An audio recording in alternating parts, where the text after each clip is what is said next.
I was sitting outside my son's wedding reception with rain soaking through the shoulder of my Navy suit. Inside, I could hear champagne glasses, music, people laughing like nothing had been taken from anyone.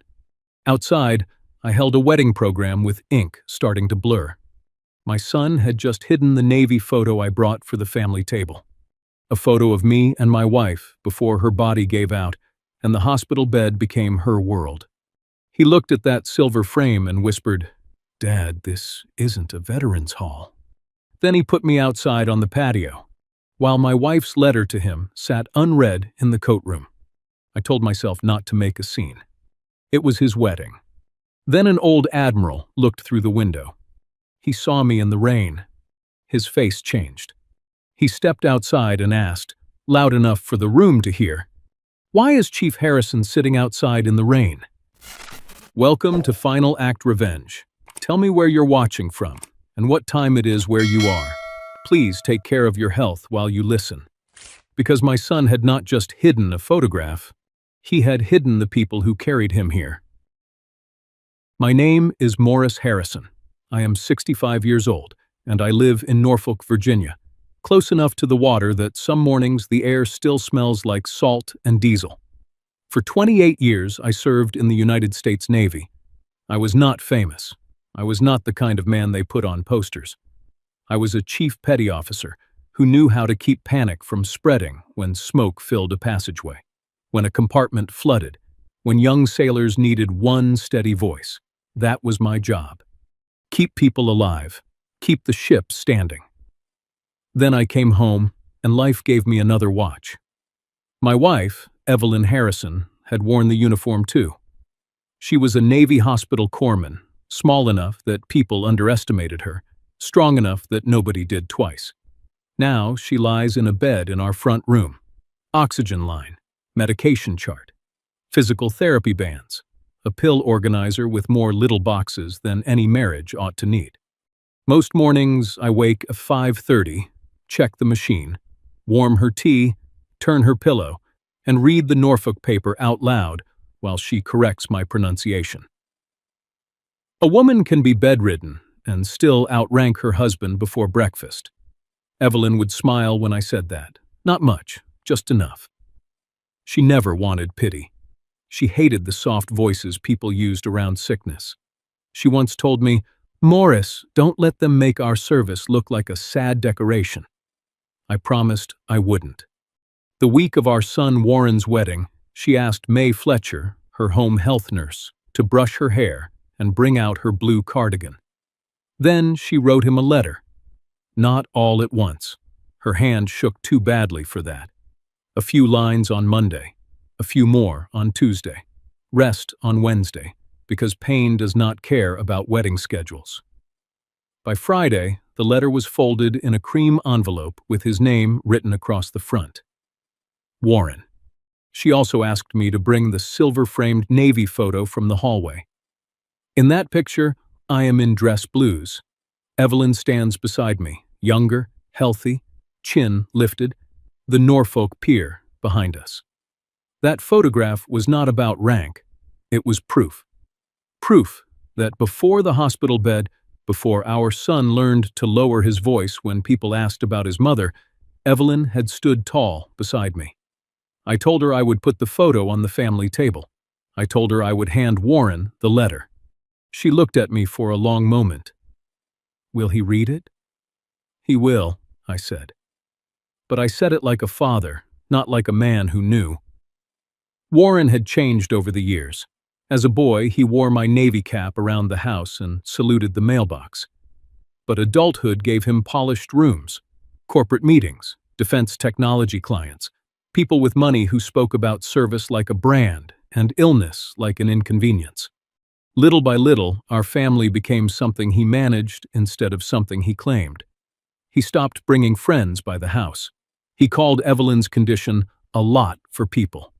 He said the wedding should feel clean, modern, light. I heard what he meant. Still, on the morning of the wedding, I kissed Evelyn's forehead, tucked her letter into my jacket pocket, lifted that silver frame from the hallway, and promised her one more time. I'll bring you into the room. I promised Evelyn I would bring her letter to our son, but I did not know Warren had already decided which parts of his family were allowed to be seen. The first time I met the Shaw family, I understood why Warren had started polishing the rough edges off his own life. Vernon Shaw was the kind of man who did not raise his voice because he had spent too many years around people who obeyed quiet instructions. He worked in maritime insurance, wore suits the color of storm clouds, and spoke about ports, liability, and investment, like other men spoke about weather. His wife, Gloria, was softer, at least on the surface. She organized charity luncheons, arts events, and donor dinners where every flower looked relaxed in exactly the right way. She had a talent for making control sound like taste. Their daughter, Allison, was different. I liked her. She worked for a nonprofit, cared about people, and looked at Warren like she still believed there was something gentle under all that ambition. And there was. That was the part that made this hurt. Warren was not born cruel.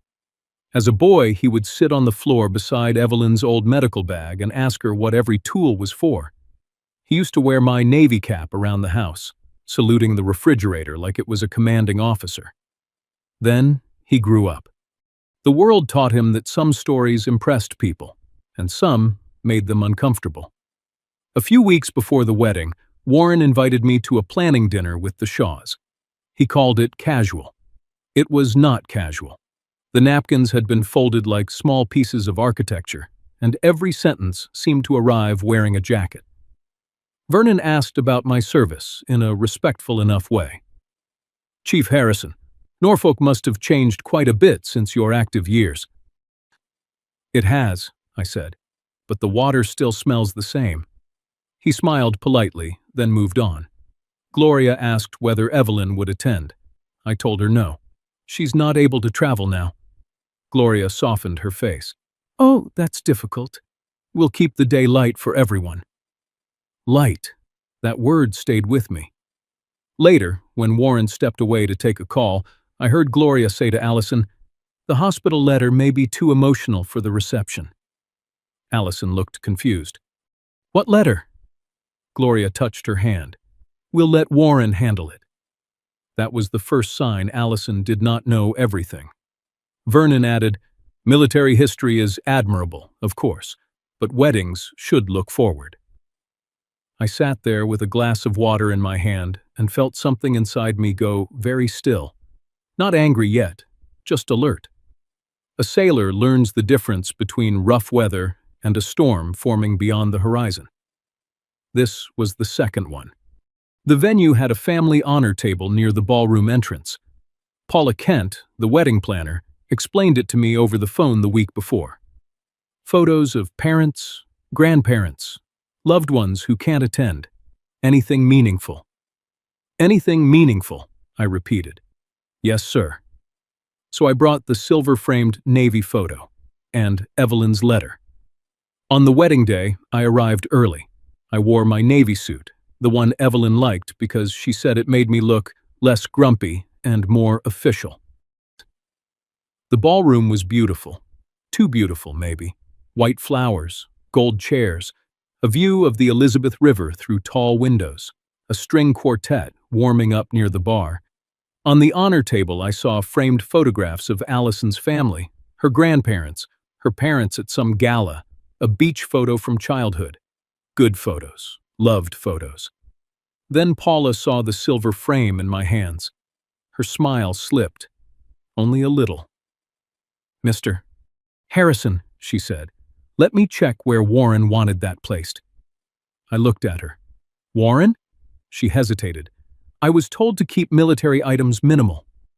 There are sentences that sound administrative until they reach your chest. "Who told you that?" She did not answer fast enough. Then Warren appeared. "Dad," he said, too quickly, "can we talk for a second?" I held up the photo. "Your mother wanted this on the table." His eyes flicked toward Vernon and Gloria across the room. Then back to me. "Dad, this isn't a veterans' hall." He whispered it. That made it worse. A loud insult has courage. A whispered one knows it is wrong. I looked down at the photograph. Evelyn stood beside me in that picture, healthy and straight-backed, her eyes bright like she already knew she would outlast every storm life threw at her. "It's your family table," I said. Warren exhaled through his nose. "It makes the room feel like a memorial." I felt heat rise behind my eyes. Not tears, something harder. "It is a memory," I said, "not a funeral." He looked pained then. For 1 second, I saw my son, not the polished man performing for the Shaws. "I know, Dad, I do. But today can't be about everything we've been through. No one asked for everything." "The letter, too," he said. "Maybe later, after dinner, somewhere private." "Your mother wrote that letter across 4 days. And I'll read it," he said. "I promise." Promises sound different when a man is already hiding the thing he promised to honor. Paula stepped in carefully. "I can place both items somewhere safe for now." Somewhere safe.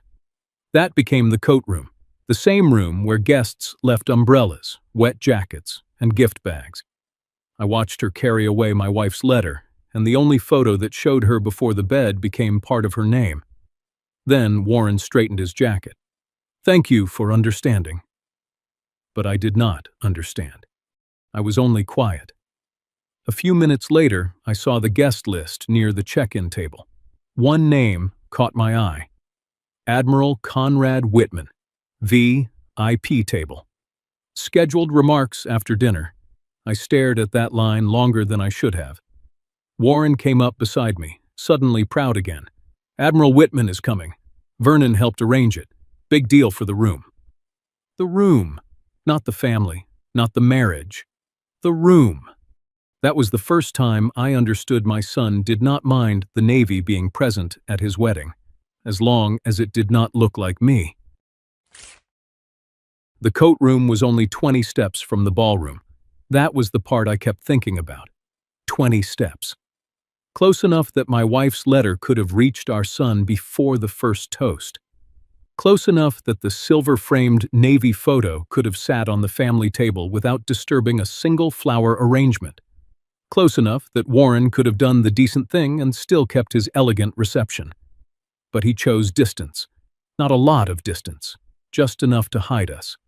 I stood near the family honor table while guests began arriving in small waves, shaking rain from umbrellas and laughing as if the weather had been arranged for atmosphere.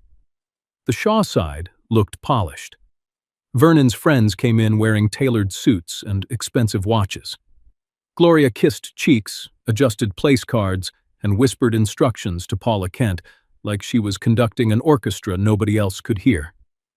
The honor table glowed under soft lights. There were framed photographs everywhere. Allison as a child on a beach, Vernon and Gloria at some charity gala, a smiling grandmother in pearls, a black and white picture of the Shaw grandparents dancing. Good pictures. Loved pictures. I did not resent them. That is important. A family should honor its own. But there was one empty space near the middle of the table where Paula had clearly left room for something. Something about the size of my silver frame. Then a small white floral arrangement appeared there instead. Clean, pretty, silent. I looked at Paula. She avoided my eyes. That was when Talia Harrison slipped beside me. Talia was 15, my brother's granddaughter, sharp-eyed and too young to understand why adults lie with polite faces. "Uncle Morris," she whispered. "They put Aunt Evelyn's letter in the coat room." I looked at her. "And the photo?" She nodded. "Behind some gift bags." I felt my jaw tighten. Not much. A chief learns not to show every alarm on his face, but inside, something had gone from bruised to burning. Warren came over before I could move. "Dad," he said quietly, "please don't make this harder." I looked toward the ballroom doors. "Harder for who?" He lowered his voice. "For everyone." That word again. Everyone. A useful word when a man wants to hide the one person he is actually protecting. Your mother wrote that letter across 4 days, I said. Her hand shook so badly, May had to hold the paper still. I said, I'll read it later. When the room looks safer? His face tightened. Don't do that. Do what? Make me sound heartless. I looked at him for a long moment. He was my son. I still saw the boy in him, even in that expensive suit. I saw the child who once slept with my old Navy cap beside his pillow while I was deployed. I saw the teenager who visited Evelyn after her first bad hospital stay and cried in the parking lot because he hated seeing tubes in her arms. He was not heartless. That might have been easier. He was ashamed. And shame can make a decent man do cruel things while still believing he is being practical. Warren looked toward Allison's family. I don't want them thinking our side is a hospital story. There it was. Plain at last. No floral language, no wedding tone, no aesthetic. Just the truth sitting between us like a dropped glass. I stepped closer. Your mother is not a hospital story. He looked away. She is the reason you had someone waiting when my ship was gone. His eyes flickered. For a second, the words reached him. Then Gloria called his name from across the room, and the polished man came back. We'll talk later, he said. No, I said. You'll postpone later. He flinched. Paula approached then, tablet in hand, looking like she wished she had chosen a quieter profession. Mr. Harrison, she said, we've had a small seating adjustment. I already knew. You can hear bad news before it arrives if you have spent enough years listening to officers use gentle words before hard orders. What adjustment? She glanced at Warren. He did not rescue her. The patio section is open, she said. You'll still be very close to the reception. You can hear everything from there. Outside? It's covered. Rain tapped against the tall windows behind her. Not hard. Not yet, but steady. I looked past Paula into the ballroom. There were empty chairs near the corporate tables. I saw them. Warren saw me see them. Reserved signs sat on 2 of those chairs. Guests of Vernon Shaw, a defense client, someone from Maritime Insurance, important people. I suppose a groom's father was not the right kind of important that day. Allison came by just then, radiant and nervous, holding a small bouquet from the ceremony. Morris, she said warmly, are you okay? Before I could answer, Warren touched her elbow. Dad wanted a quieter spot for a bit. Allison blinked. Oh, are you tired? There it was, a lie placed gently into a bride's hand. I could have corrected it. I almost did. But Allison looked at me with genuine concern, not calculation. She had been managed too, just in a prettier dress. I'm fine, I said. Warren exhaled softly, relieved. That small sound made me colder than the rain outside. Talia stared at him like she had just learned adults could disappoint you without raising their voices. Paula led me toward the patio. I followed. Not because I agreed, because I was still deciding what kind of damage truth should be allowed to do, and to whom. The patio had heat lamps, white tablecloths, and a partial awning. Someone had tried to make it look intentional. But the wind off the water had other plans. Rain blew in sideways, catching the edge of my sleeve. I sat at a small table near the glass. Through the window, I could see the honor table glowing. I could see the flowers where our photo should have been. I could see Warren greeting guests beside Vernon Shaw like a man who had successfully edited his life. My phone buzzed. Talia. Aunt Evelyn's letter is still in the coat room. Then another message. I'm sorry. I looked at those words until they blurred. Then I looked through the ballroom doors and saw empty chairs saved for important guests, while Paula pointed me toward the patio, where the rain had already started coming in sideways. The patio was not ugly. That almost made it worse. There were white tablecloths, little lanterns on each table, and heat lamps standing tall like metal sentries. Someone had tried to make the outside seating look like a choice instead of an exile. But rain does not respect wedding design. It came in sideways from the waterfront, soft at first, then sharper when the wind turned. The edge of my sleeve darkened, then my shoulder, then the corner of the wedding program in my hand. Inside the ballroom, everything glowed. Gold light, champagne, flowers, laughter. The kind of music that makes people think nothing painful can happen in a room with polished floors. Outside, I sat alone at a table close enough to hear the reception begin. Close enough to hear applause. Close enough to hear Warren's voice when he greeted guests. Close enough to be useful if someone needed the groom's father for a photograph. But far enough away that nobody important had to explain me. I looked through the glass at the family honor table. The Shaw photographs stood under soft lights. The white flowers sat where my silver frame should have been. A small card near the edge said, "The Harrison family," not Moris Harrison. Not Evelyn Harrison, not mother of the groom, just the Harrison family. A safe phrase, a clean phrase, a phrase big enough to include us and vague enough to erase her. My phone buzzed. May Fletcher. May was with Evelyn at the house. Good woman, steady hands. The kind of nurse who could change an oxygen tube and still remember how a patient liked her tea. Her message read, "Evelyn is awake. She asked if Warren read the letter yet." I stared at the screen. Rain tapped the table. Inside, people laughed at something Vernon Shaw had said. I typed one answer, deleted it, typed another, deleted that too. A man who has spent a life giving orders should still know when words are too heavy to send. Finally, I wrote, "Not yet. Reception just started." It was not a lie, but it was standing close to one. I hated that. Before I tell you what the Admiral saw through that window, let me ask you something. If your own child hid the one photo that represented your life's service and left you outside in the rain, would you stay quiet to protect the wedding? Or would you walk back in and make them say your name? Tell me honestly what you would have done, because I did not sit outside because I accepted it. I sat there because I was deciding whether my son's shame deserved to become his wife's wound.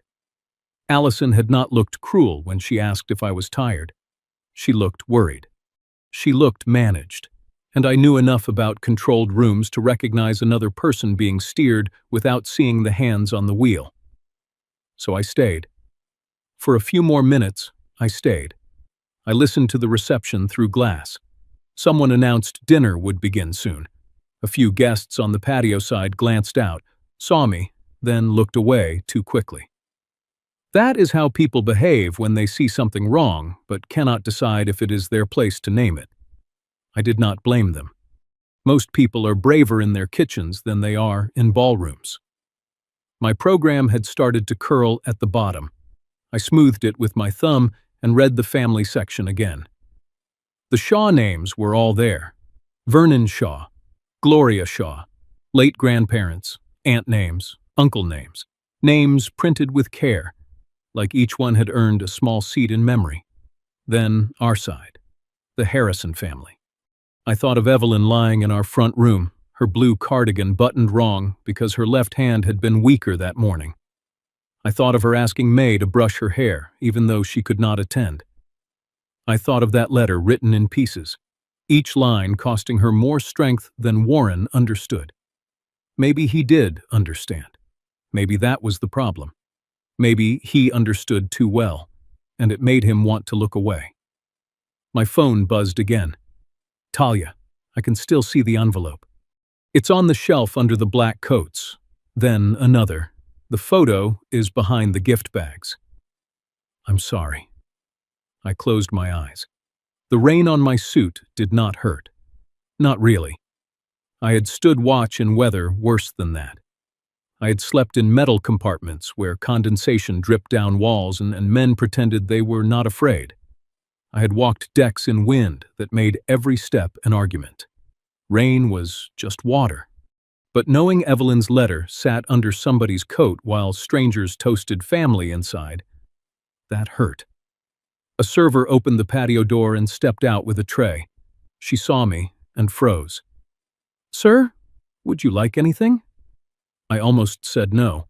Then I looked at her face. Young, nervous, probably told to treat overflow guests like everything was normal. "Coffee, if you have it," I said. She looked relieved. "Yes, sir." When she returned, the cup was hot enough to warm my hands. "Thank you," I said.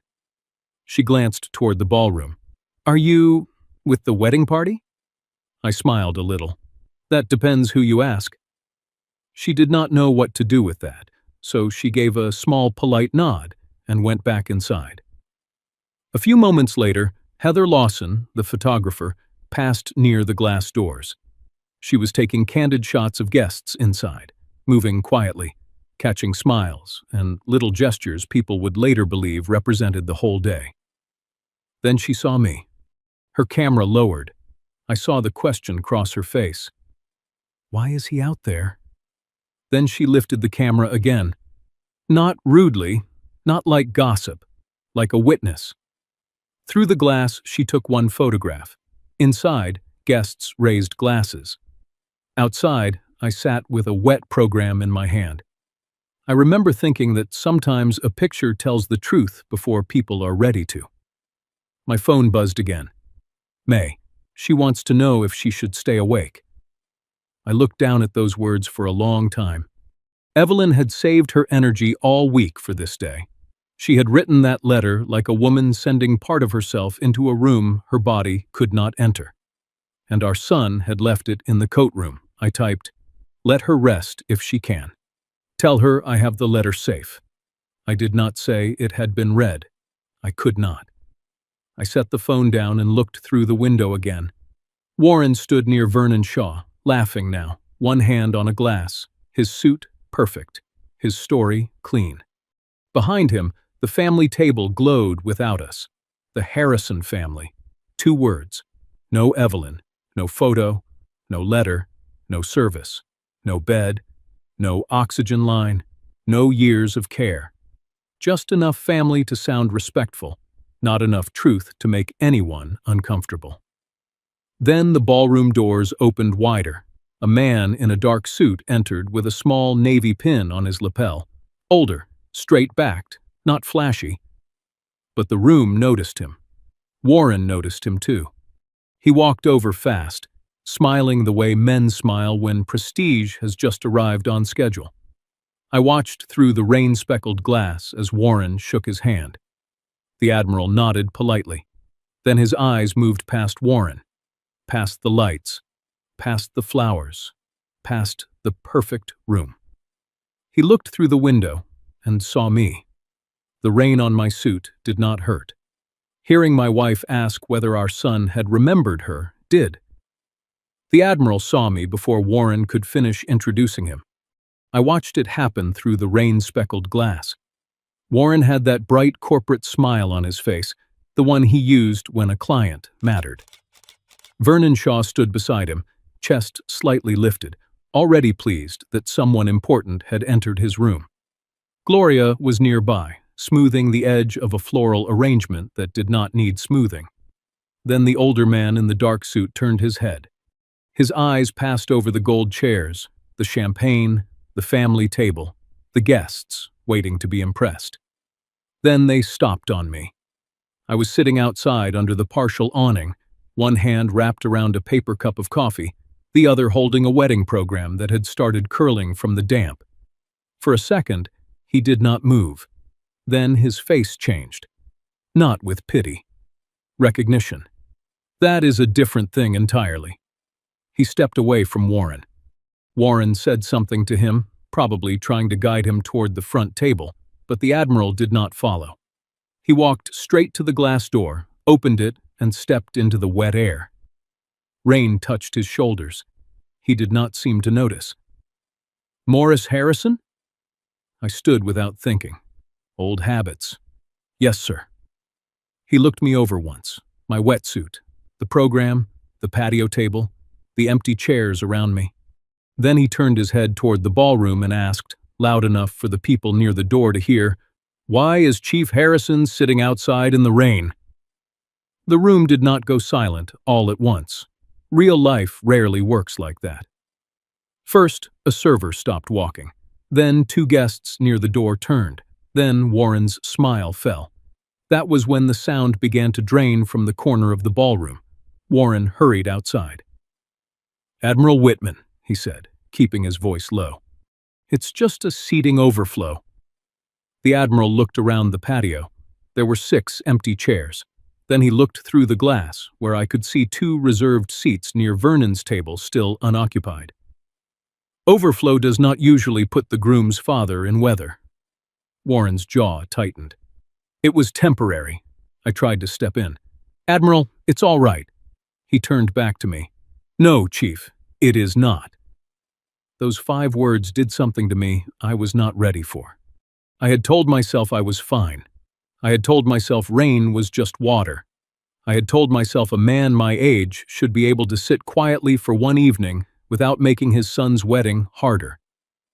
But when another man named the wrong out loud, my own restraint suddenly felt very tired. Warren glanced at the guests, watching from inside. "Dad wanted some air." The Admiral looked at me. "Is that true?" There was a right answer for keeping peace, and there was the truth. I looked at my son. Then I looked at the family honor table glowing inside without Evelyn's face on it. "No," I said. Warren closed his eyes, just for a second. Admiral Whitman's expression did not change, but something in him sharpened.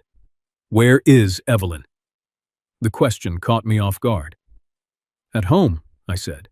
"She couldn't travel." "I'm sorry to hear that." His voice softened when he said her name, not politely, personally. Warren noticed it too. So did I. The Admiral looked through the window again. "I don't see her photograph on that table." Warren stepped in too quickly. "We kept the display simple." "Simple?" Admiral Whitman repeated. It was not a question. It was a warning. At that moment, Talia appeared near the open patio door, her eyes wide, her phone clutched in both hands. She had been listening. Teenagers always hear the sentence, "Adults pray they missed." "Uncle Morris," she said quietly, "the photo is still in the coat room." Warren turned toward her. "Talia, not now." She flinched, but she did not back away. "And Aunt Evelyn's letter too," she added. "It's on the shelf under the black coats." The Admiral looked at Warren. No anger, not yet. Just a kind of stillness I had seen in officers right before they asked the question that ended excuses. "Evelyn sent a letter?" Warren swallowed. "She did. I was going to read it later." "Later than what?" Warren had no answer. Rain tapped the awning above us. Inside, the music kept playing softly, unsure whether the room was still allowed to be elegant. Admiral Whitman turned to me. "Did she ask for the photograph to be displayed?" I nodded. "It was her request." "And the letter?" "She wrote it for Warren." The Admiral looked toward the coat room hallway, then back to my son. "You hid your mother's letter at your own wedding?" Warren's face hardened, the way embarrassed men harden when they cannot afford to look ashamed. "I didn't hide it. I postponed it." The Admiral's voice stayed quiet. "That is a polished word for a cowardly act." A few people inside heard that. I saw Gloria Shaw's face change. Vernon stepped closer to the door, but did not come outside yet. Men like Vernon wait to see where power settles before choosing a side. Warren's voice dropped. "Admiral, with respect, this is a private family matter." The Admiral looked past him at the polished room, the waiting speeches, the VIP table with his name on it. Then why was I invited to speak publicly about service? That landed hard. Warren went pale. I felt the first piece of the real pattern click into place. But not all of it. Not yet. The Admiral reached into his jacket and pulled out a small coin. A Navy challenge coin, worn at the edges. He turned it once in his fingers, then looked at me. "Morris," he said, "I knew your wife before I knew your son's name." The rain seemed to grow louder. Warren looked confused. I was confused too. Evelyn had never mentioned Admiral Whitman to me in any way that would explain his voice when he said her name. The Admiral nodded toward the ballroom. Before anyone makes another speech about honor in that room, I want to know why the woman who taught half of us what it meant was left in a coat room with umbrellas. Warren stared at him. Talia covered her mouth. I looked through the glass at the family table, bright and empty where our photo should have been. Admiral Whitman's eyes stayed on the polished display. Then he asked the question that turned the wedding from uncomfortable to dangerous. Where is the photograph Evelyn wanted in that room? For a moment, nobody moved. Rain tapped the patio awning. Inside the ballroom, music still played softly, but it sounded wrong now, like a band continuing after the ship had already struck something below the waterline. Admiral Conrad Whitman stood between my son and me, holding that worn Navy coin between two fingers. He did not look angry. That made him more dangerous. Angry men can be dismissed as emotional. Calm men with memory cannot. Warren tried again. Admiral, I think there's been a misunderstanding. The Admiral looked at him. No. A misunderstanding is when a table number gets printed wrong. This is a man sitting outside in the rain while his wife's letter sits under coats. Warren's face tightened. It wasn't meant that way. Then what way was it meant? No answer. That question hung there, clean and sharp. Talia stood near the patio door, frozen between wanting to help and being afraid of making the adults worse. Her fingers still clutched her phone. She looked so young in that moment, and I hated that she had to learn family shame in a place decorated with flowers. The Admiral turned to her gently. Miss, do you know where the photograph is? Talia nodded. In the coat room, behind the gift bags. Would you be willing to get it? Warren stepped forward. Talia, no. She looked at him. Then she looked at me. Then, with the courage adults keep misplacing, she said, Aunt Evelyn wanted it on the table. And she walked inside. Warren watched her go, jaw clenched. Dad, he said, please stop this. I looked at him.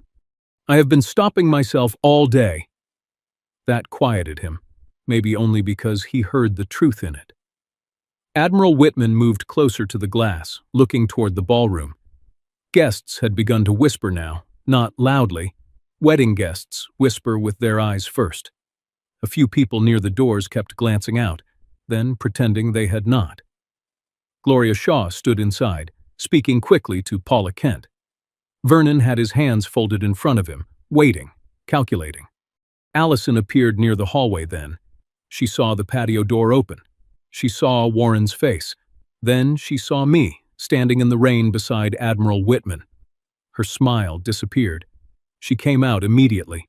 Morris, what's happening? Warren turned fast. Allison, go back inside. I'll handle it. She did not move. No, she said. Why is your father out here? That was the first honest question she had asked all day. Not because she was dishonest before, because no one had let her see enough to ask the right one. Warren said, It's complicated. Admiral Whitman answered, It is not. Allison looked at him, then at me. Morris? I hated that her wedding dress was gathering rain at the hem. I hated that this truth had to stand near her on the day she should have been protected from other people's cowardice. But hiding it would only make me part of the same lie. Your husband moved me outside, I said. And your family table is missing the photograph Evelyn asked me to bring. Allison's eyes widened. What photograph? Warren looked down. That told her more than my words did. Before she could ask another question, Talia returned from the hallway. She carried the silver frame with both hands. The gift bags had left a crease in the tissue wrapped around it. One corner of the frame had a tiny smudge, probably from someone moving it too quickly. But the picture was still there. Me in dress blues, Evelyn beside me, standing, strong, alive in the way photographs can be cruel and merciful at the same time. Talia handed it to me first. I took it. My thumb touched the edge of Evelyn's face behind the glass. For a second, the patio disappeared. I was back on that pier in Norfolk, younger and tired, with Evelyn laughing because the photographer kept telling us to look serious. She had whispered, "Morris, if you scowl any harder, they'll assign you to guard the whole Atlantic." I almost smiled at the memory. Almost. Admiral Whitman stepped closer and looked at the photo.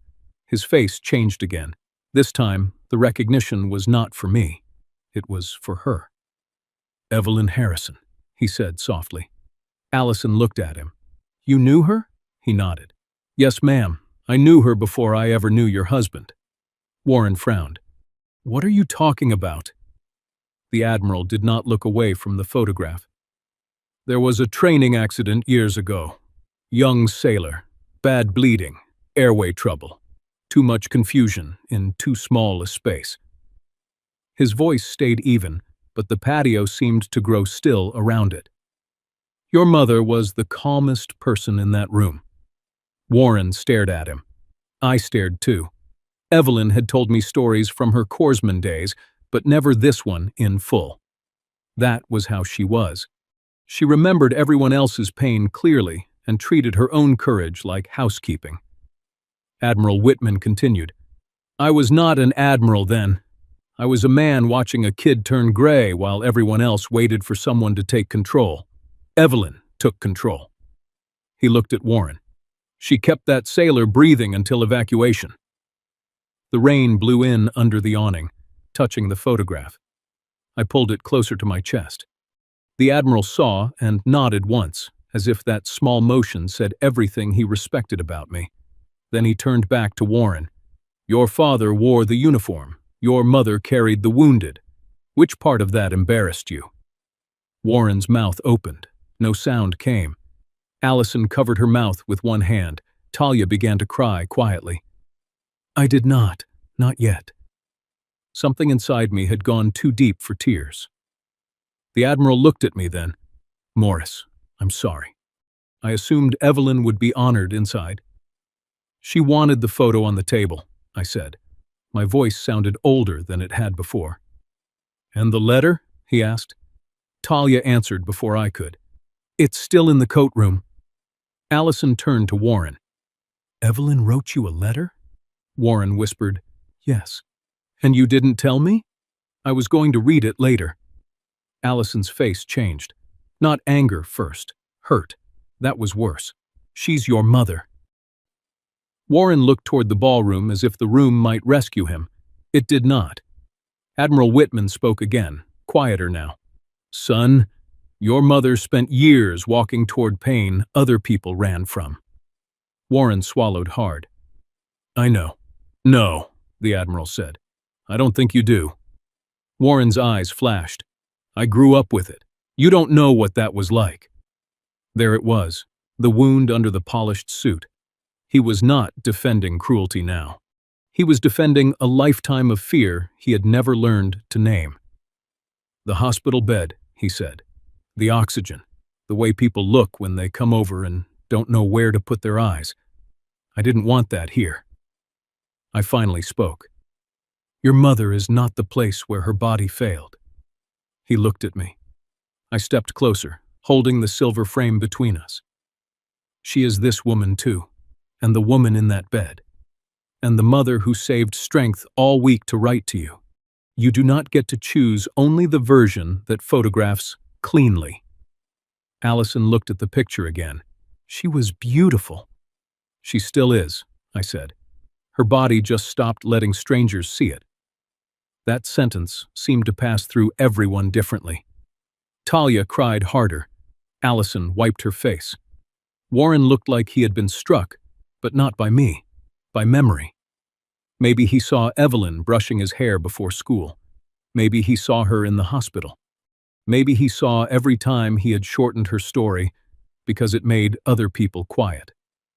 Admiral Whitman rested one hand gently on the top of the frame. "That woman belongs inside." No one argued. Not Warren, not Allison, not even Gloria Shaw, who had stepped halfway onto the patio and now stood with her planning folder pressed to her chest. The Admiral looked past her, toward the bright room. And before anyone gives a speech about service, that room needs to know what service actually looks like. Gloria's face tightened. "Admiral, your remarks are scheduled after dinner." The words slipped out too smoothly, too prepared. Admiral Whitman turned his head toward her. "My remarks!" Gloria went still. Warren closed his eyes, and that was when I understood we had not reached the bottom yet. Admiral Whitman looked at the silver-framed photograph in Talia's hands and said, "That woman belongs inside." Gloria Shaw should not have said it that way. "Admiral, your remarks are scheduled after dinner." Scheduled, as if honor were just another line between salad service and cake cutting. Admiral Whitman turned toward her slowly. He did not raise his voice. "My remarks?" Gloria held her planning folder against her chest. Her smile tried to stay in place, but the corners had begun to fail.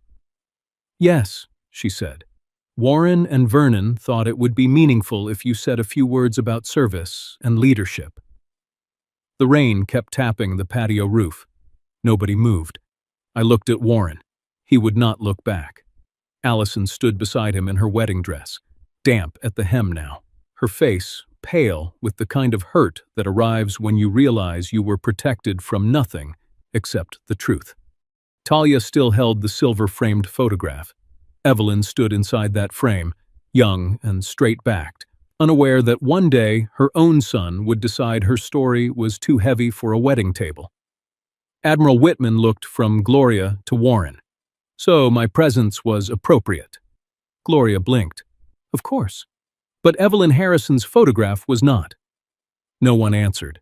That was the first time the whole shape of it came into view. The Navy was welcome if it arrived wearing rank, polish, and a scheduled speech. But not if it arrived as a tired father in a wetsuit. Not if it arrived as a bedridden mother with a letter written by shaking hands. Not if it asked the room to remember the cost beneath the shine. Warren rubbed his forehead. "Can we not do this right here?" I said, "Where would you prefer? The coat room?" That landed harder than I expected. His face tightened. Allison looked at him. "The letter is really in there?" Warren whispered. "I was going to read it later." "When?" she asked. "After the guests left? After the photos? After your mother stopped waiting?" He had no answer, so we walked to the coat room, not as a procession, more like a group of people following the sound of something breaking. The coat room smelled like damp wool, perfume, and cardboard. Umbrellas leaned in a corner. Gift bags covered a small table. A few jackets hung from a rolling rack, dark and expensive, dripping onto the floor. Talia pointed. "There." On a lower shelf, beneath a black coat, lay the cream envelope. Warren. Evelyn's handwriting. Small, careful, a little uneven. I picked it up with both hands. I had watched her write that name, one letter at a time, resting between lines, breathing through pain so she could send love into a room her body could not enter. My thumb touched the corner of the envelope. "Your mother saved her strength for these words," I said. Warren stared at it. His voice came out rough. "I know." "No," I said. "You knew there was a letter. You did not know what it cost." Allison covered her mouth. Admiral Whitman stood near the door, his face turned slightly away, giving our family as much privacy as the moment allowed. Gloria hovered behind him, uncomfortable now. Control did not work well in small rooms full of evidence. Warren reached for the envelope, then stopped. I didn't want my wedding to feel like a hospital room. There it was. Not polished, not hidden behind tone or scheduling. The truth. Ugly, human, cruel, because it was afraid. Allison said his name like it hurt to pronounce. "Warren." He looked at her helplessly. "I'm sorry. I didn't mean it like that." "Yes, you did," I said quietly. He turned to me. I did not shout. I almost wish I had. Shouting would have been easier than what came out of me. "Your mother is not the bed she lies in." His eyes filled, but he fought it. Of course he did. Men like Warren spend years learning how to swallow tears before they embarrass the room. I held the envelope between us. She is the woman in that photograph. She is the corpsman Admiral Whitman remembers.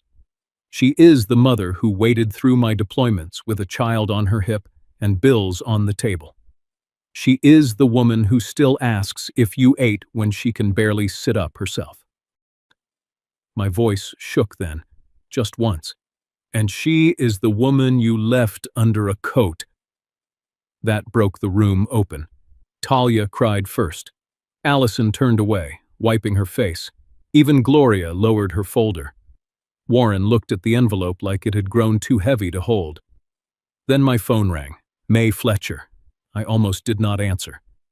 But when you care for someone long enough, you learn that some calls cannot wait for ceremony. I stepped into the hallway and answered. May's face appeared on the screen, lit by the small lamp beside Evelyn's bed. Behind her, Evelyn lay propped against pillows, blue cardigan buttoned at her throat, hair brushed neatly. She looked tired, beautiful, still commanding. "Morris?" she whispered. "I'm here." Her eyes moved across my face. A wife knows rain even through a screen. "What happened?" "Nothing you need to carry right now." She gave me the look. Even from bed, Evelyn Harrison could still stop a lie at the door. May lowered the phone slightly so Evelyn could see me better. Evelyn asked, "Did he read it yet?" I closed my eyes. 1 second. Too long. When I opened them, she already knew. "He hasn't," she said. Not a question. I could not make myself dress it up. "Not yet." Her face did not collapse. That was the cruelest part. She had been disappointed by pain before, by doctors, by slow recoveries, by mornings when her body refused what her mind still commanded. But this was different. This was her son. She looked past me somehow, as if she could see the coat room, the ballroom, the photograph in Talia's hands. Then she said softly, "I only wanted him to remember us without feeling ashamed."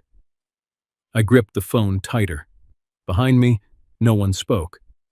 I realized then that Warren had followed me to the hallway. He had heard her. His face had gone white. "Mom?" he said. Evelyn's eyes shifted. "Warren?" He stepped closer like a boy approaching a hospital bed after breaking something he could not fix. "I'm here." She tried to smile. "Did you have a good ceremony?" That nearly ruined me. Even then, even with her letter unread, even with her photograph hidden, she asked about his happiness first. Warren put one hand over his mouth. "I'm sorry." Evelyn closed her eyes briefly. "Not now," she whispered. "Not with everyone hurting." That was Evelyn, still protecting the room that had failed to protect her. May adjusted the phone. "She needs rest soon," she said gently. I nodded. "I'll call you back." Evelyn looked at me. "Morris?" "Yes." "Don't let them make it ugly." I swallowed. "I won't." The call ended. For a moment, I just stood there with the dark screen in my hand. The rain outside had not hurt. My wetsuit had not hurt. Being placed on the patio had not hurt the deepest part of me. Hearing my wife ask whether our son had remembered her, that did. Warren leaned against the hallway wall. He looked smaller now, not humbled enough, perhaps, but cracked. Allison stood a few feet away, arms wrapped around herself. She said, "I didn't know. I swear to you, I didn't know the letter was there." "I believe you," I said, and I did. Allison had been managed too. Different cage, prettier bars. Then Gloria cleared her throat softly. It was the wrong sound. The wrong time. Still, she made it. "We should return to the reception," she said. "People are waiting. The Admiral's remarks are scheduled after dinner." Admiral Whitman turned toward her, slowly. "My remarks," he said again. This time, there was no confusion in his voice, only understanding. Vernon Shaw appeared at the end of the hallway then, drawn by the delay and the danger of losing control. He looked from the envelope to the photograph to the Admiral. "What is going on?" Admiral Whitman looked at him, then at Warren. And in that moment, I understood we had not reached the bottom yet. Because my son had not hidden the Navy from his wedding, only the parts of it that looked like us. Vernon Shaw stood at the end of the hallway like a man who had just found weather inside his ballroom. "What is going on?" he asked again. Nobody answered fast enough. That bothered him. Men like Vernon are used to rooms arranging themselves around their questions. Admiral Whitman turned toward him with the kind of patience that did not feel gentle. "Mr. Shaw, I was just informed my remarks are scheduled after dinner." Vernon blinked once. "Yes, Warren thought it would be meaningful. Norfolk has deep Navy roots, and with your background, a few words on service and leadership would be appreciated." Service, leadership, beautiful words, clean words, the kind that photograph well. I stood there holding Evelyn's letter in one hand while Talia held the silver-framed photograph against her chest. My suit was still damp from the rain. My shoes left faint marks on the hallway carpet.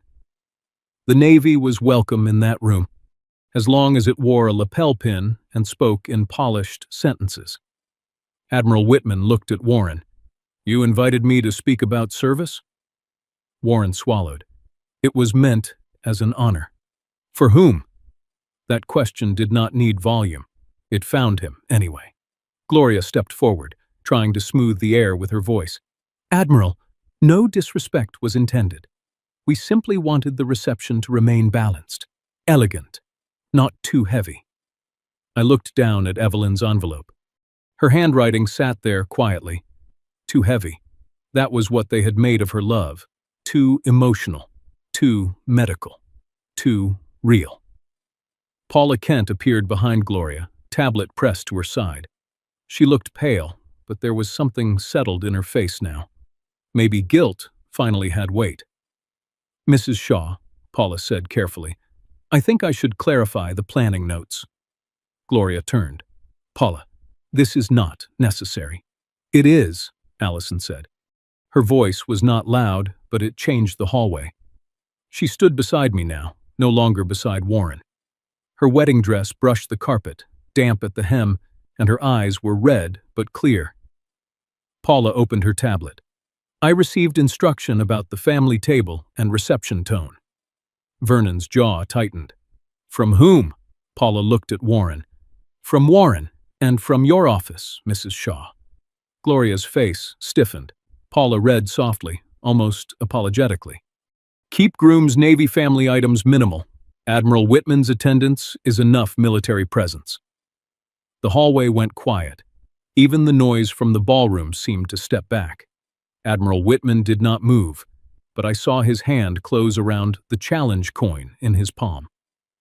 Paula continued, voice thinner now. "No hospital-centered materials during reception."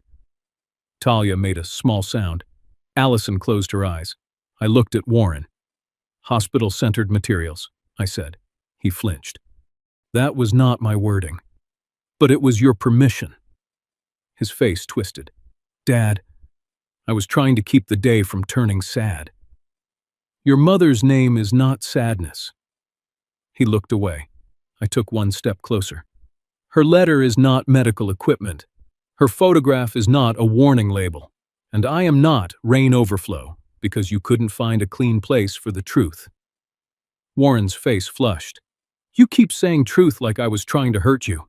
"No," I said. "You were trying not to feel us." That one landed, hard. For a second, he looked less angry than exposed. Admiral Whitman spoke to Vernon now. "If this was a private family matter, why was my rank scheduled for public use?" Vernon drew himself up. "Admiral, with respect, your career represents the values we wanted to honor tonight." "And Chief Harrison's career does not?" Vernon hesitated. "Just long enough. There are silences that confess more than words." Gloria tried again. "We were concerned the table might look like a memorial." I laughed once. It came out dry and small. "My wife is alive." Gloria's face softened in that rehearsed way people use when they realize they have stepped on something sacred. "I did not mean—" "Yes," I said. "You did. Maybe not cruelly, but comfortably." Warren rubbed both hands over his face. "This is exactly what I was trying to avoid." Allison turned to him. "What? People knowing your mother exists? His eyes filled. He hated that, I could tell. Warren had spent years practicing a version of himself that did not cry in rooms with money. I didn't want them looking at me like I came from tragedy, he said. There it was again. The boy under the suit. The child who had learned that illness made adults whisper and leave casseroles and stop knowing where to put their hands. But pain explains a wound. It does not excuse where you place it. Admiral Whitman stepped closer to him. Son, tragedy is not having a mother who needs care. Tragedy is being taught to feel ashamed of care. Warren shook his head. You don't understand. The Admiral's face hardened for the first time. I understand more than you think. I have watched young men cry for their mothers in medical bays. I have watched corpsmen hold pressure on wounds while everyone else prayed. I have watched sailors survive because someone like Evelyn Harrison refused to look away. Warren had no answer, so I gave him the one sentence I had been holding since I saw the VIP list. You invited the rank and hid the man who earned it. His shoulders dropped. I continued, quieter. My son did not hate the uniform. He hated it on me. Allison put a hand to her mouth. Talia looked at Warren like she wanted him to deny it. He did not. That was the first honest thing he gave us. Vernon adjusted his cuff, trying to recover the room. Perhaps we should all step away and return to this after the reception. Admiral Whitman looked at him. No. One word. The hallway obeyed it. Then he softened his tone, but not the meaning. I will not turn this wedding into a spectacle, but neither will I speak about service while the groom's father sits wet outside and the groom's mother waits in a coat room. Warren whispered, What do you want from me? The Admiral looked at the photograph in Talia's arms. I want you to stop managing shame and start telling the truth. Allison stepped toward Warren. Did you tell me your father wanted to sit outside? He closed his eyes. Yes. Did you tell me Evelyn's letter was too personal to include? Yes. Did you know I would have wanted it read? His lips parted. No words came. Allison nodded slowly. That's why you didn't ask me. Warren looked broken then, not redeemed, not yet. Broken is only the place where redemption might enter if pride stops guarding the door. Gloria whispered, Guests are waiting. I turned to her. Let them wait another minute. My wife waited all afternoon. That ended her argument. Paula's eyes filled. I can place the photograph on the family table now, she said. Admiral Whitman reached for the silver frame. Talia handed it to him carefully. He held it like it was not a decoration, but a record. Then he looked at Warren. We can walk in with the truth quietly, or I can ask my question at the microphone. Warren looked toward the ballroom. Inside were the people he had tried to impress. Vernon's business friends, Gloria's charity circle, Allison's family, defense clients, guests who had been invited to see a polished beginning. Then he looked at me, at my wetsuit, at the envelope in my hand, at the photograph he had tried to hide. For the first time that night, my son seemed to understand that the truth was no longer asking permission. Admiral Whitman lifted the silver-framed photo and said, We can walk in with the truth quietly, or I can ask my question at the microphone. Warren chose quietly, not because he suddenly became brave, because the other choice was the microphone. Admiral Whitman held the silver-framed photograph in both hands, and for once, my son did not try to take control of the room. He simply stepped aside. That was not forgiveness, but it was movement. Small movement still counts when a man has spent years standing in the wrong place. We walked back toward the ballroom together, the Admiral first, then Allison, holding my arm, then Talia, carrying Evelyn's letter like it was made of glass. Warren followed behind us. I could feel the rain cooling on my jacket. My shoulder was still damp. My shoes made faint marks on the polished floor when we stepped inside. People noticed. Of course they did. Wedding guests notice weather on a man who was not supposed to be outside. Heather Lawson lifted her camera, then lowered it again. For a second, I thought she would not take the picture. Then she did. Not of scandal, of return. Admiral Whitman turned to Paula Kent and said, "Please make room at the family table." Paula moved quickly. Too quickly, maybe. Guilt can be efficient once it finally receives permission. She removed the small white floral arrangement from the center of the Harrison side and cleared a space beneath the warm lights. The table still held the Shaw photographs. Their history, their names, their polished faces. Now, our history came back too. The Admiral placed the silver frame down gently. I reached forward and adjusted it by half an inch. Old habit. A crooked frame bothers a man who has spent his life trying to keep things upright. In the photograph, Evelyn stood beside me in dress blues, chin lifted, eyes bright, the Norfolk pier behind us. Allison looked at it and whispered, "She was beautiful." I looked at my wife's face behind the glass. "She still is," I said. "Her body just stopped letting strangers see it." Allison cried then, quietly, not for attention, for understanding. That mattered to me. Warren stood behind her, hands at his sides, his face pale. He looked at the photograph the way a man looks at a house after realizing he left someone locked outside. Vernon and Gloria stood near the edge of the group, stiff and silent. Their guests watched from nearby tables, pretending not to listen while hearing every word. Admiral Whitman turned to Warren. "Your mother sent a letter." Warren nodded. Talia handed him the envelope. His fingers shook. I noticed. So did Allison. The cream paper looked smaller in his hands than it had in mine. Maybe because he had made it too heavy for himself. "Read it?" Allison said softly. Warren looked at the room, then at me. "I can't do it in front of everyone." I nodded once. "Then don't perform it. Read it to the people you tried to hide it from." That was fair. We gathered beside the family table. Not the whole reception, just enough. Me, Allison, Talia, Admiral Whitman, Paula standing back, Vernon and Gloria, because their hands were on this too. Warren opened the envelope. He unfolded the letter slowly. For a moment, he only stared at his mother's handwriting. Then he began. "Son, I cannot stand beside you today." His voice broke on the first line. He swallowed and tried again. "Son, I cannot stand beside you today, but I hope you stand straight enough to remember the people who carried you here." No one moved. The ballroom seemed to lower itself around those words. Warren continued, "Marriage will ask you to protect what is fragile, not hide it. Do not be ashamed of care. Care is what keeps a family alive."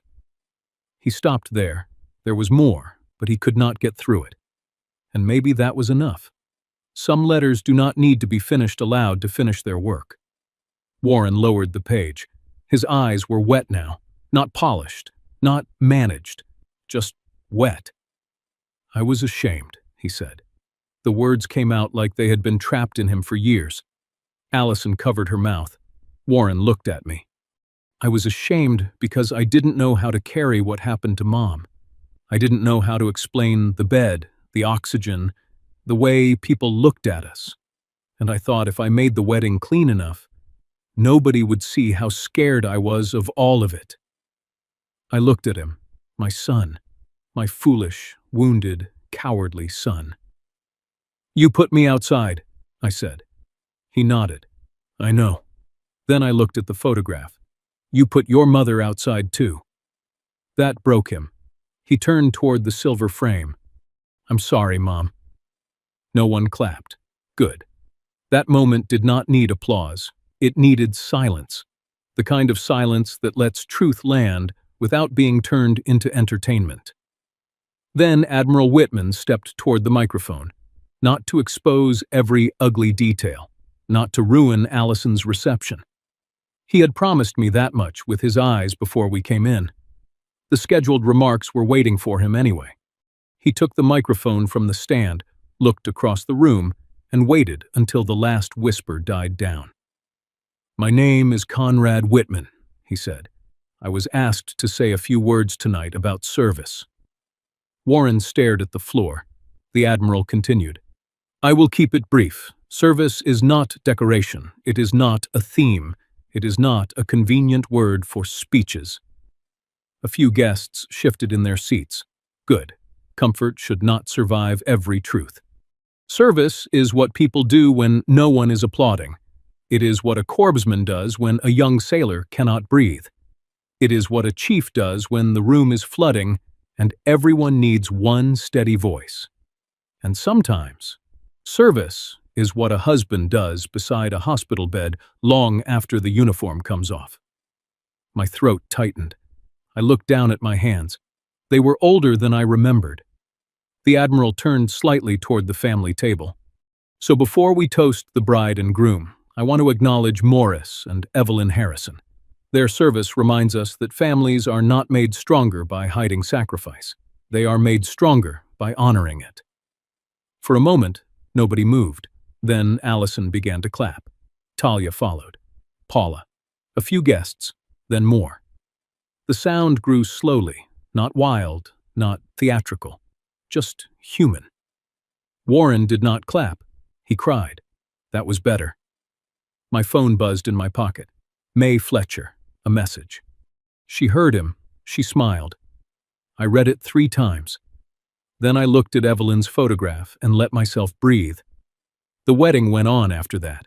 Dinner was served. Music returned. People still laughed. Allison still danced with her father. Warren still stood beside his bride.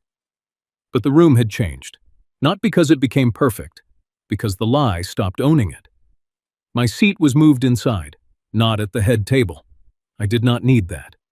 I sat near the family table, close enough to see Evelyn's photograph when the lights caught the silver frame. Admiral Whitman sat with me for a few minutes instead of taking the VIP chair Warren had arranged for him. He drank coffee. I drank mine. Neither of us said much. Old Navy men can share a whole conversation by leaving silence alone. Finally, he looked at me and said, "You held your line, Chief." I looked at my son across the room, then at the photo. "No," I said. "Evelyn did." Stjan. The wedding went on, but it no longer belonged to the version of our family my son had edited. I went home before midnight. Not angry, not victorious. Just tired in the way a man gets tired when he has held his heart straight for too many hours. May Fletcher opened the door for me. Evelyn was still awake in the front room, propped against pillows, the small lamp glowing beside her bed. The oxygen line rested across her cheek. Her blue cardigan was still buttoned at the throat. She looked at my wet suit jacket and raised one eyebrow. "Rain?" "A little." "Trouble?" "A little more than rain." She smiled faintly. That was Evelyn. Her body had failed her in 100 ways, but her sense of command had survived every one of them. I sat beside her and took her hand. "Warren read part of your letter." Her eyes closed. For a moment, I thought she might cry. She didn't. She only whispered, "Then maybe he heard more than words." A few weeks passed before Warren came to the house. Not in a perfect suit, not with his corporate voice. Just my son, standing on the porch with red eyes and empty hands. He sat by Evelyn's bed and read the letter again. This time, from beginning to end. His voice broke twice. Evelyn let him struggle through it. When he finished, he said, "Mom, I was ashamed because I didn't know how to carry what happened to you." Evelyn looked at him for a long time.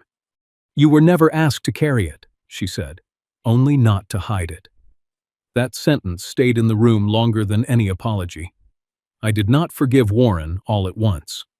Real families do not heal like a movie scene. There are no violins, no instant redemption, no clean ending where everyone understands everything before dessert. I told him the truth. "You do not get to use our service when it makes you look respectable, then hide our pain when it makes you uncomfortable." He nodded. This time, he did not argue. Allison came with him the next visit. She brought soup, flowers, and a quiet apology she did not owe, but gave anyway. I respected that. She had been managed, too. Different room, prettier walls. The wedding photos arrived a month later. Heather Lawson sent me one privately. In it, I was sitting near the family table, my jacket still damp at the shoulder. Admiral Whitman stood beside me. Evelyn's Navy photo sat under warm light in the silver frame. Warren stood behind us, head lowered. I did not hang that photograph on the wall. I put it in a drawer with Evelyn's letter. Not because I wanted to forget, because some memories are not decorations. They are records. Later that summer, Admiral Whitman called me. He had spoken with a local veterans group in Norfolk. Alan Pike, an old Navy friend of mine, added his voice too. Alan said, "Morris, if there's coffee and a folding table, we can start anything." So we did. It was not a grand foundation. It started with the money I had meant to give Warren and Allison after the wedding. 3 Navy friends, 1 retired admiral who knew how to make a phone call, and a list of families who needed help. We called it the Evelyn Harrison Caregiver Fund.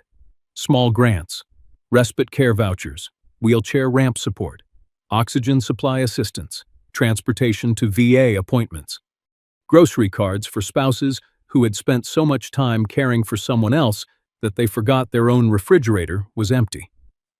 At the first meeting, one woman asked if she needed to dress formally. I told her, "No, ma'am. Around caregivers, sweatpants are dress blues." She laughed. Evelyn laughed too when I told her later. A real laugh. Small, but real. That fund did not erase what Warren did. Nothing erases humiliation once it has soaked through your coat in front of strangers. But it gave the pain somewhere useful to go. And maybe that is what dignity does when revenge grows older. It stops trying to burn everything down and starts building a place where no one else has to be hidden. I still love my son. That is the complicated part. Love does not disappear just because respect was wounded. But love needs boundaries, or it becomes permission for people to keep hurting you in better clothes. Warren knows now that Evelyn's name will not be shortened to family. Her letter will not be postponed. Her photograph will not be hidden because illness makes wealthy people uncomfortable. And I will never again sit outside in the rain so someone else can look polished inside. Service does not end when the uniform comes off.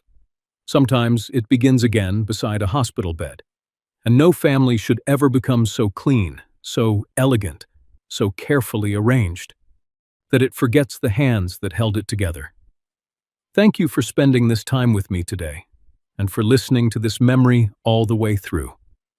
Please tell me in the comments where you are watching from, and what time it is where you live right now. If this story moved you even a little, please don't forget to subscribe to Final Act Revenge. Another story is waiting for you on your screen right now. YouTube believes you may enjoy it. So please, take care of your health, drink some water, and enjoy the next one.